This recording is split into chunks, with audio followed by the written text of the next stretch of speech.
Malayali long jump താരം M Sreeshankar Paris ഒളിമ്പിക്സിൽ നിന്ന് പിന്മാറി. പരിശീലനത്തിനിടെ കാലിനേറ്റ പരിക്കിനെ തുടർന്നാണ് പിന്മാറ്റം. ഇൻസ്റ്റാഗ്രാമിലൂടെയാണ് താരം ഇക്കാര്യം അറിയിച്ചത്.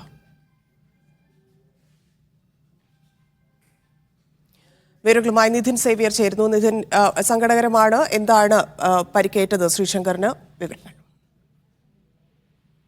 പരിശീലനത്തിന് ഇന്നലെയാണ് താരത്തിന് പരിക്കേൽക്കുന്നത്. ഈ പാലക്കാട് മെഡിക്കൽ കോളേജ് ഗ്രൗണ്ടിൽ ആയിരുന്നു അദ്ദേഹത്തിന്റെ പരിശീലനം. അതിനിടെയാണ് താരത്തിന് പരിക്കേൽക്കുന്നത്. ശസ്ത്രക്രിയ വേണമെന്ന് പിന്നീട് തീരുമാനിക്കുകയായിരുന്നുവെന്ന് സാമൂഹ്യ മാധ്യമമായ എക്സിലും ഇൻസ്റ്റഗ്രാമിലും അദ്ദേഹം പോസ്റ്റ് ചെയ്തിട്ടുണ്ട്. വർഷങ്ങളുടെ തന്റെ പ്രയത്നമാണ് വിഫലമായതെന്നും തീർത്തും അവിചാരിതമായാണ് ജീവിതം മാറി മറിയുന്നതെന്നും അത് അംഗീകരിച്ച് മുന്നോട്ട് പോവുകയാണ് മുമ്പിലുള്ള വഴിയെന്നും താരം പറയുന്നു. പരിക്കേറ്റ മാത്രയിൽ തന്നെ മടങ്ങി പിച്ചിലേക്ക് എത്താനുള്ള തന്റെ യാത്ര ആരംഭിച്ചുവെന്നും ഇനിയും അത് തുടരേണ്ടതുണ്ടെന്നുമാണ് ശ്രീശങ്കർ പറയുന്നത്. ഇന്നലെയാണ് അദ്ദേഹത്തിന് പരിക്കേറ്റത്. ഡയമണ്ട് ലീഗ് മീറ്റിൽ പങ്കെടുക്കാൻ ഈ മാസം 24-ന് ശ്രീശങ്കർ ചൈനയിലേക്ക് പോകാനിരിക്കെയാണ് പരിക്ക് വരുന്നത്. പിന്നീട് ദോഹ ഡയമണ്ട് ലീഗിനും പങ്കെടുക്കാൻ അദ്ദേഹത്തിന് എൻട്രി ലഭിച്ചിരുന്നു. ഇന്ത്യയുടെ ഉറച്ച മെഡൽ പ്രതീക്ഷയായ ഒരു അത്ലറ്റാണ്. വളരെ ചുരുക്കം ട്രാക്ക് ആൻഡ് ഫീൽഡ് താരങ്ങൾക്ക് മാത്രമാണ് ഒളിമ്പിക്സിൽ ഇന്ത്യ മെഡൽ പ്രതീക്ഷിക്കുന്നത്. അത്തരത്തിലൊരു താരമായിരുന്നു ശ്രീശങ്കർ. അതിനിടെയാണ് അദ്ദേഹത്തിന് അപ്രതീക്ഷിതമായി പരിക്കേൽക്കുന്നത്.